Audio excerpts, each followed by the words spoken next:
시청자 여러분, 안녕하세요.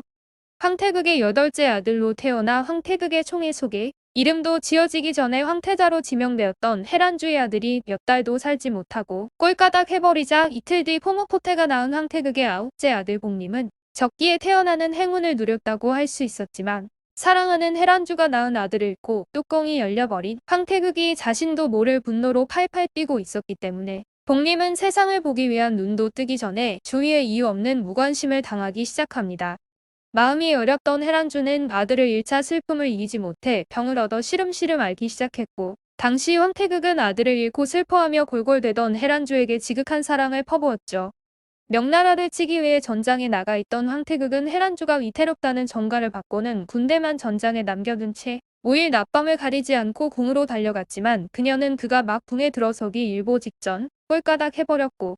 결국 아들이 죽은 뒤 3년도 지나지 않아 아들의 뒤를 쫓아가고 말았는데, 이후 황태극은 완전히 다른 사람이 된 것 같았고 수없이 많은 미인들을 거느렸던 그였기에 주위에서 이해하기 힘들 정도로 슬퍼하며 지내게 됩니다. 그의 인생 전부는 고의 전자에서의 삶이었는데 결국 그가 그토록 갈망하던 명나라를 쓰러뜨리고 국호를 후금에서 청으로 바꾸며 중원을 통일시킨 후 그동안의 긴장이 풀린 탓인가, 아니면 사랑하던 해란주가 죽은 뒤 기운을 완전히 잃어가던 건강 역시 나빠졌던 것 때문인가, 어느 날 황태극은 황후철철의 궁에 들렸다 갑자기 쓰러져 버리고 말았죠. 이렇게 황태극이 꼴까닥 해버리면서 중국의 마지막 왕조 청의 첫 번째 황위 쟁탈전이 시작됨과 동시에 그동안 언니 해란주 때문에 황제의 총애에서 뒤로 밀렸던 포모포테의 인생 자체가 역사적 전환점에 올려지는 상황이 만들어집니다. 황태극은 포모포테를 즐기기는 했지만 사랑을 주지 않았기에 그녀는 인생에서 한 남자에게 사랑을 받는다는 것 자체를 이해하지 못하는 것은 물론 그런 것이 있다는 것조차 인식하지 못하며 부중궁궐에서 살아야 했지만, 황제는 그녀가 아들을 낳을 수 있게 해주었기에 황태후들이 늘 그래왔듯이 과부가 된 포모포테는 그가 꼴까닥 하는 순간 지금까지 살아왔던 것보다 훨씬 화려한 미래를 만끽할 수 있는 여건이 마련된 것이었죠. 하여간 우여곡절과 수없이 복잡한 파워게임을 치르며 그녀가 낳은 아들 복림이 청왕조의 첫 황제로 등극하게 되었고, 포모포테는 이 순간 드넓은 중원의 수많은 여인들 중 원하는 것이면 무엇이든 손에 넣을 수 있는 가장 힘있는 여성으로 자리매김을 하게 됩니다. 그녀의 아들 복림이 당시 황후철철의 절대적인 지지 속에서 겨우 6살이라는 어린 나이의 황위에 등극하는데, 그가 바로 청조 첫 황제인 순치제였고, 황태극이 꼴까닥하기 전 보험에 들었던 대가로 정모철철은 모후황태후로 생모인 포모포테는 성모황태후가 되어 추앙을 받게 되었고, 이듬해 연호를 순치로 바꾸었습니다. 복림이 황제에 등극하면서 청나라에는 계속 좋은 일이 이어졌는데, 명의 마지막 황제 숭정제는 청의 장군 이자성이 북경의 자금성을 공격해 들어가자 매산에서 나무에 목을 메었고, 산해관을 수비하던 명의 장군 오삼계가 치를 떨면서 산해관 문을 열어 청군을 받아들이면서 명대는 마무리되었고 청이 드넓은 중원을 완전 장악하며 대통일을 완성하게 된 일이었죠. 문제는 당시 복림이 형식상 황제에 등극하기는 했지만 실제로 명나라를 쓰러뜨리고 청을 세우는데 가장 공이 큰 사람은 황숙섭정왕 다이곤이었고, 그는 명을 쓰러뜨린 후 황보섭정왕으로 신분이 상승되는 등 청조의 조정에서 여러 대신들의 입에서 실제로 가장 막강한 파워를 가진 사람으로 인정받고 있는 가운데 조정 안팎에서 포모포테가 그와 혼인을 했다는 소문이 퍼지게 됩니다.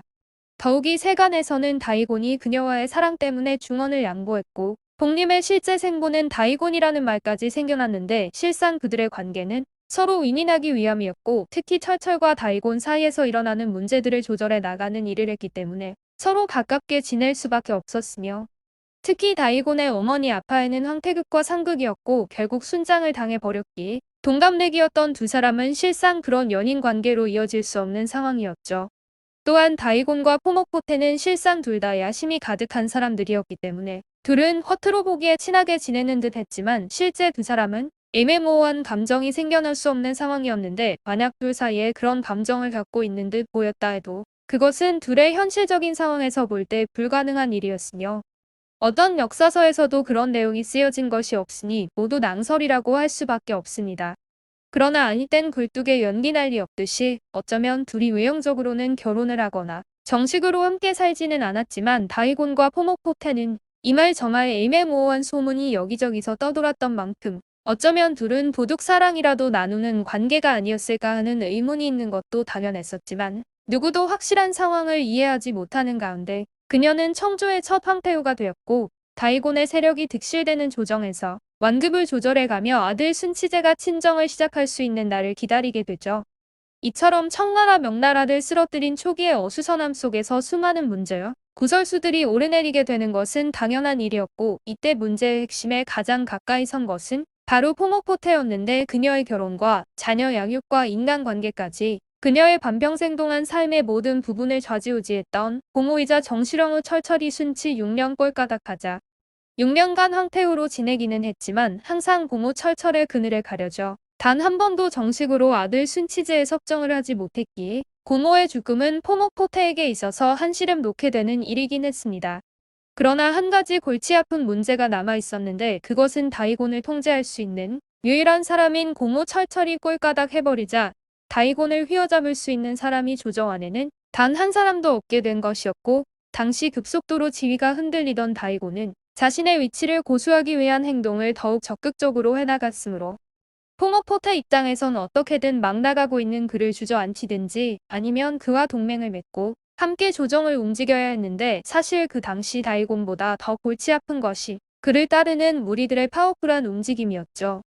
그러던 중 다이곤이 사냥을 갔다가 갑자기 병을 얻어 죽어버렸는데 그가 비록 없어지기는 했지만 그의 추종자들은 우두머리가 없어지자 더욱 기세를 부리기 시작했기 때문에 포모포테는 뭔가 결정적인 모습을 그들 앞에 보여야만 했지만 그녀는 그 그룹의 파워를 잠재울 만한 힘이 여전히 부족한 것이 현실이었기에 억울한 일들을 감수해야만 하는 상황이 흐르던 가운데 순치 7년에 이르자 아들 순치제가 친정을 시작하게 되었고 이 기회를 놓치지 않고 벌인 포모포테의 도박이 바로 다이곤의 부관 참시를 실행함으로써 그 추종자들을 일거에 잠재워 버리는 일이었습니다.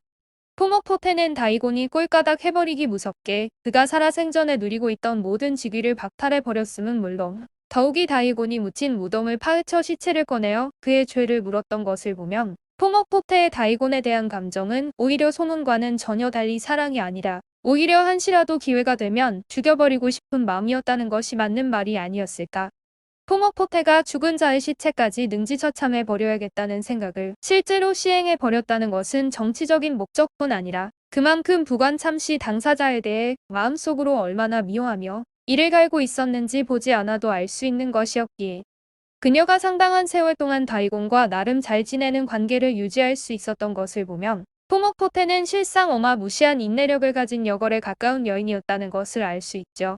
포모포테가 다이곤을 부관 참시할 때가 마침 순치제가 막 친정을 시작할 때였고 조정 내에서 황태후 포모포테의 발언권이 절정에 달해 있던 시기였기에 그를 부관 참시해버리는 결정은 포모포테의 생각이었거나 최소한 그녀의 지지와 암묵적 동조하에 진행되었을 것이란 사실은 두말할 필요가 없었을 것입니다. 오늘 방송은 여기까지이며 구독과 좋아요를 꼭 눌러주실 것을 부탁드립니다. 시청해주셔서 감사합니다.